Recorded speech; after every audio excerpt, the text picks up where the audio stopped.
As we celebrate the birth of our country this 4th of July weekend, the left's talking about boycotting the holiday. Of course they are, because they're ashamed of it.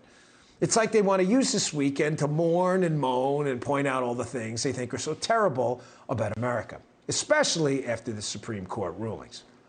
Remember, these are the same people who screamed like lunatics at the sky when their political party loses, and the leftist media is devastated.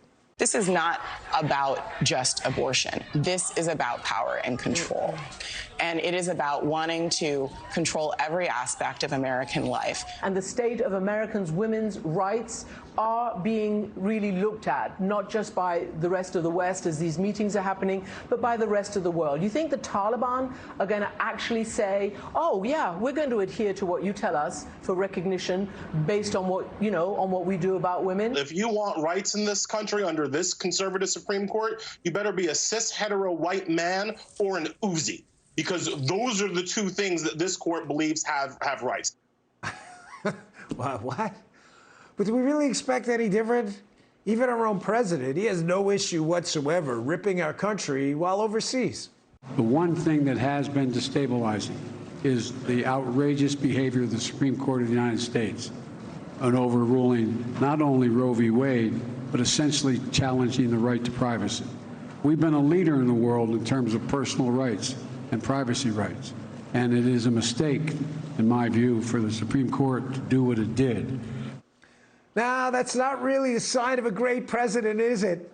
And did he really just say overturning Roe v. Wade is an attack on privacy? That is hilarious. This administration has done nothing but destroy your right to privacy since Biden took office. Anyone remember the vaccine mandates? It wasn't that long ago. I'm old enough to remember that. And their push to censor anyone who promoted what they call misinformation. This is not just about what government can do. This is about companies and individuals recognizing that the only way we get past misinformation is if we are careful about what we say and we use the power that we have to limit the spread of that misinformation. And what about other constitutional human rights like religious freedom? Nope, not that one either. That's not something the left values, even though it's actually in the Constitution. The left tried to stick it to high school football coach Joe Kennedy for praying on the field. But here's this correcting mechanism we have here. The Supreme Court said, nah, this isn't what we do, and sided with the football coach in the case. The left's constant slamming of basic American values, though, it may be having an impact. Take a look at this poll, saying only 39%, read that, beam your eyes in on that, 39% of registered voters are proud of America today? I guess it's hard to cultivate patriotism when one side constantly tells you how awful the country is. Folks, look no further than the Second Amendment, too. The left is constantly looking for new ways to take away your right to protect yourself and your family, because they don't want to acknowledge what the real problem is with violence, and they always want to blame the gun itself. But thankfully, the Supreme Court stepped in and ruled in favor of your God-given right to protect yourself and your family. What about other rights, like due process? The left has kind of a different interpretation of what due process means, too, from the Wall Street Journal. Winning lawyers in Supreme Court gun case leave firm. Wait, did I read that right? Winning lawyer. Yeah, it's right there on the screen. Folks, listen, again, beam in, man. This is the most important story you're not hearing about right now.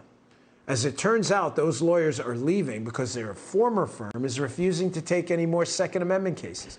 You know, the Second Amendment of the Constitution, the whole law thing. This is after they won the case, the lawyers, in the Supreme Court. You'd be a hero for that anywhere else. So if the government comes after you now, they're essentially saying, beat it, go let someone else defend you? The hell's going on here? Any lawyer connected to conservatives, God forbid President Trump, seems to be a target these days. Anyone, you represent President Trump, you got a big target on your back by the government. Weird how that works. If you legally represented President Trump at one point in time, watch out, man. They're coming for you. But if you're a Democrat close to another powerful Democrat, you got nothing to worry about. No worries at all. Remember top Clinton aide Cheryl Mills?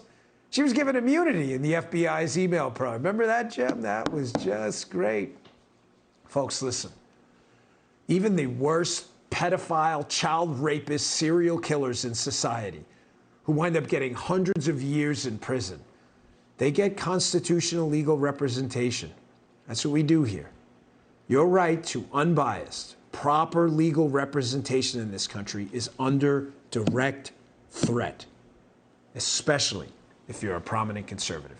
Hey, Sean Hannity here. Hey, click here to subscribe to Fox News YouTube page and catch our hottest interviews and most compelling analysis. You will not get it anywhere else.